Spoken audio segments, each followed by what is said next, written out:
Bienvenue pour la suite de ce module sur la nomenclature en chimie. Je te propose d'aborder à présent la nomenclature des acides carboxyliques.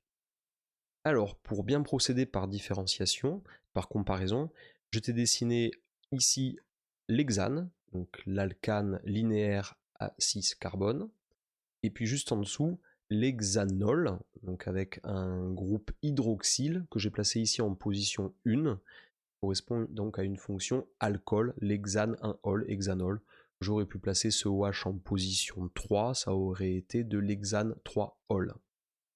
L'hexanal, que tu as vu précédemment dans une autre vidéo, c'est un groupe carbonyle C double liaison O, et comme le carbone est lié à un hydrogène, eh bien cela confère à ce carbone la fonction aldéhyde. Les aldéhydes, c'est toujours en position 1, donc tu n'auras jamais de hexane 3-al, hexane 4-al, ça n'existe pas. Tu n'as que du 1-al, donc on dira toujours hexanal, octanal, pentanal, butanal, etc. Je t'ai dessiné ensuite l'hexane de Hon, c'est-à-dire le C double liaison O caractéristique du groupe carbonyle, mais cette fois-ci, il est piégé entre deux atomes de carbone, donc c'est une fonction cétone.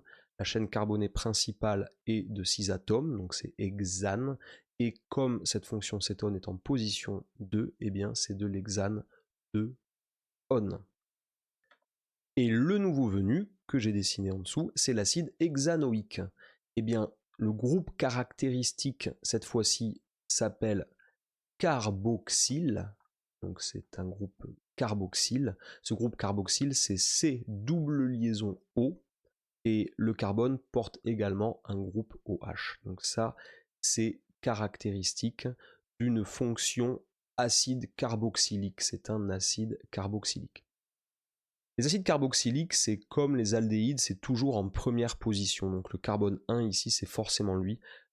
Tu ne peux pas rencontrer d'acide hexane 3OX, ça n'existe pas. C'est forcément acide hexanoïque, acide pentanoïque, acide butanoïque, etc., etc. Alors, je te propose d'essayer de nommer la première molécule que j'ai dessinée ici. Je vais mettre la vidéo en pause et te challenger. Alors, tu remarques ici une fonction acide carboxylique. Alors, je ne t'ai pas précisé tout à l'heure. Ce COOH, tu peux l'écrire de manière contractée, comme ici. Il est en première position, ce carbone. La chaîne carbonée la plus longue est de 5. Donc, c'est un acide pentanoïque. Il n'y a pas de double liaison, donc là, je peux y aller direct. Et je vois qu'en position 3, il y a un groupe méthyle. Donc c'est de l'acide 3-méthyle pentanoïque. Tu peux mettre la vidéo en pause pour te tester sur la deuxième molécule que j'ai dessinée ici. Alors, la chaîne carbonée la plus longue qui contient ta fonction principale ici étant un acide carboxylique, 1, 2, 3, 4, 5, 6, 7 et 8. La chaîne carbonée la plus longue fait 8, ça va être du type oct. Je ne dis pas octane tout de suite puisque je vois qu'il y a une double liaison en position 4, donc oct-4,6 puisqu'il y a deux doubles liaisons, donc c'est de type diène, donc diène, et comme c'est un acide carboxylique, ça va faire acide, j'écris bien à gauche parce que j'ai encore des substituants à nommer. Donc c'est un acide oct 4,6 diénoïque. Et en position 3, j'ai un groupe éthyle. Et en position 5, j'ai un groupe méthyle. Donc c'est de l'acide 3 éthyle, 5 méthyle, oct parce que ma chaîne carbone est la plus longue qui contient la fonction principale à une longueur de 8 carbones. Et en position 4 et en position 6, j'ai des doubles liaisons qui démarrent. C'est bien. Pour finir, je te laisse dessiner l'acide 3,5,6 triméthyle non 2,5 diénoïque. Donc, c'est de type non. Chaîne carbonée à 9 carbones. Toujours pareil, tu laisses de l'espace entre tes atomes de carbone pour compléter avec 1, 2, 3, 4, 5, 6, 7, 8 et 9, pour compléter avec des H à la fin. Eh bien, puisque déjà c'est un acide, je sais que nécessairement ça terminera par COOH, donc je le mets ici.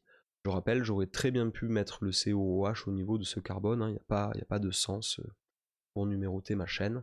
Donc ici je mets 1, et je vois qu'en position 2 démarre une double liaison, puisque c'est du 2,5 diénoïque, il y a deux doubles liaisons, diène. Position 2, une double liaison, 3, 4, 5, encore une double liaison. Donc de l'acide, et en position 3, il y a un substituant méthyle, en position 5 aussi, en position 6, encore un autre méthyle, donc 3,5,6 triméthyle, non parce qu'on a dit qu'il y avait 9 atomes de carbone dans la chaîne carbonée principale, eh bien c'est bien de l'acide triméthyle non 2,5 diénoïque. Il ne te reste plus qu'à compléter par des atomes d'hydrogène au niveau des carbones qui ne font pas suffisamment de liaisons. Ce carbone terminal à gauche a besoin de 3 liaisons supplémentaires CH3, celui-ci de 2 CH2, CH2. Ce carbone fait déjà 4 liaisons, donc il n'a pas besoin d'autre chose. Et ici, CH2, et ici, CH.